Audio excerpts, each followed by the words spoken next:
debate. I'd like to say something. Normally my policy as the chairman of a committee, whether it's this committee or any other committee, is not to debate on bills. That's just my personal policy. I'm going to make an exception to that because I feel strongly about this bill. You can't have a situation where the prosecution in a criminal case has a civil burden of proof. The civil burden of proof just means greater weight of the evidence. It means something is slightly more likely than not to happen. Completely goes against our criminal justice system. If the state of Florida is going to accuse a citizen of committing a crime, the state of Florida has the burden of proof in each and every part of the proceeding to prove that beyond and to the exclusion of every reasonable doubt. It's the highest standard of burden of proof in the world.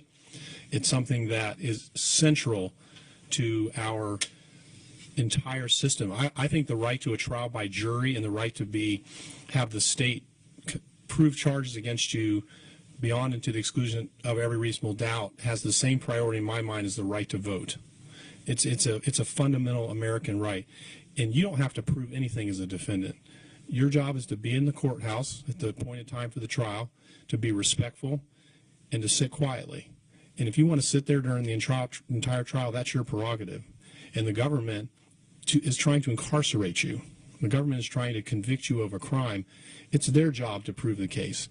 And to have a situation where they can go into court and just show a judge, well, it could go either way, but, I'll weigh it this way.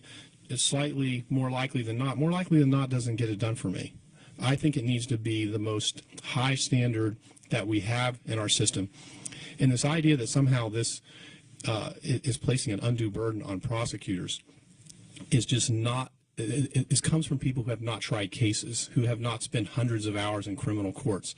Prosecutors are very able, and I support prosecutors. I have many friends and colleagues I've practiced law with from when I first started who are prosecutors, and they have an important job. They do it honorably and ethically, and I'm glad they're prosecuting people. But this idea that they're somehow going to be flummoxed by having to go to court and prove a case, they have the police. They have the benefit of getting all of the evidence, and if they decide they want to convict someone of a crime, then they know what their job is. Most prosecutors will not even file a case to get a warrant for someone's arrest if they have already made a determination that they can't prove it beyond a reasonable doubt. If you look at public releases from prosecutors, they'll say, we decided not to seek an arrest warrant in this case because we didn't believe in good faith that we could prove this case beyond a reasonable doubt. So these determinations are being made very early on, as they should be. So again, I have enormous respect for prosecutors. I want them to do their job and do it well. But it's a fundamental American principle that a defendant in a case always has the obligation and the presumption of innocence, and the state always has the obligation. We don't shift any burdens to defendants, and we don't give the government a burden of proof of 5149. So I think that this bill clarifies the law. It doesn't make them do anything extra. And then one just anecdote for someone who's tried a lot of cases in front of juries, in front of judges.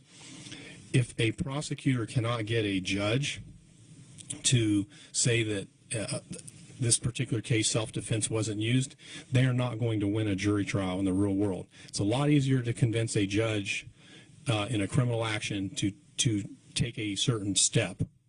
The win-loss ratio of prosecutors in front of judges, whether it's revoking probation, whether it's doing the many things that prosecutors ask judges to do, that's a much better venue than bringing in 6 people or 12 people from the street who never heard anything, who are ordinary citizens who have to make a decision. So I would argue that if you can't convince a judge that this isn't self-defense, you don't have any business taking this case in front of a jury, because it's an easier case to prove in front of a judge than a jury. So again, I apologize for, as the chair, debating on this bill, but I feel strongly about it. I feel that we must protect at all times our judicial system, our right to confront witnesses, and this is a quick side issue, but I did tell there's a move to, and then I'm going to recognize Senator Bradley to close and get us back on track here.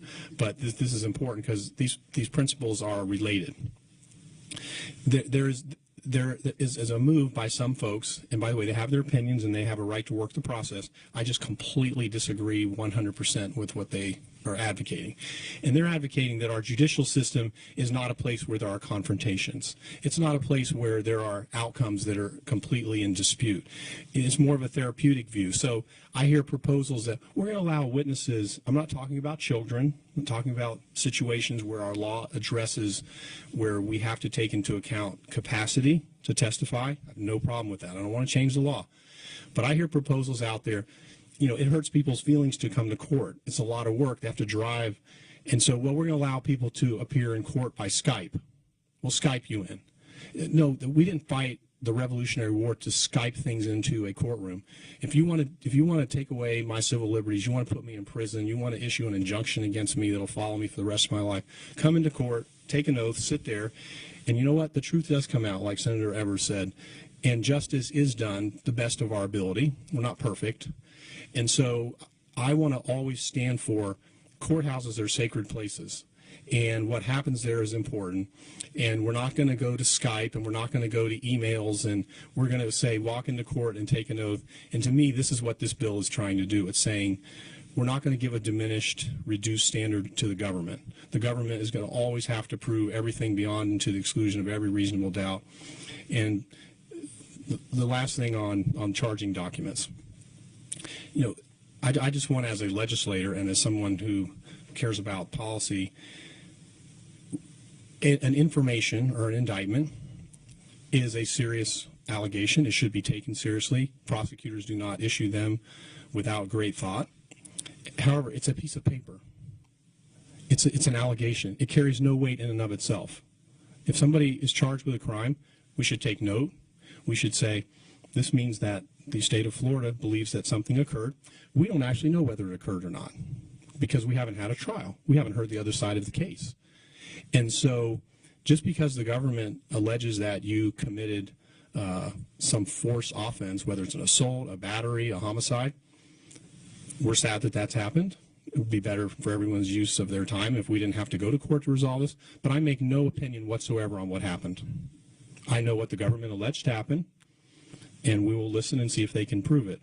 But let's never get to a place where we are in any way undermining the right of a citizen to contest what the government says.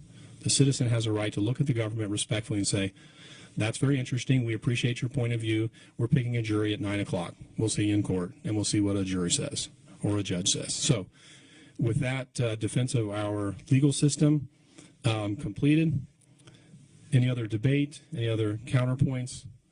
Okay, Senator Bradley, you are recognized to close on Senate Bill 344, and then we will vote.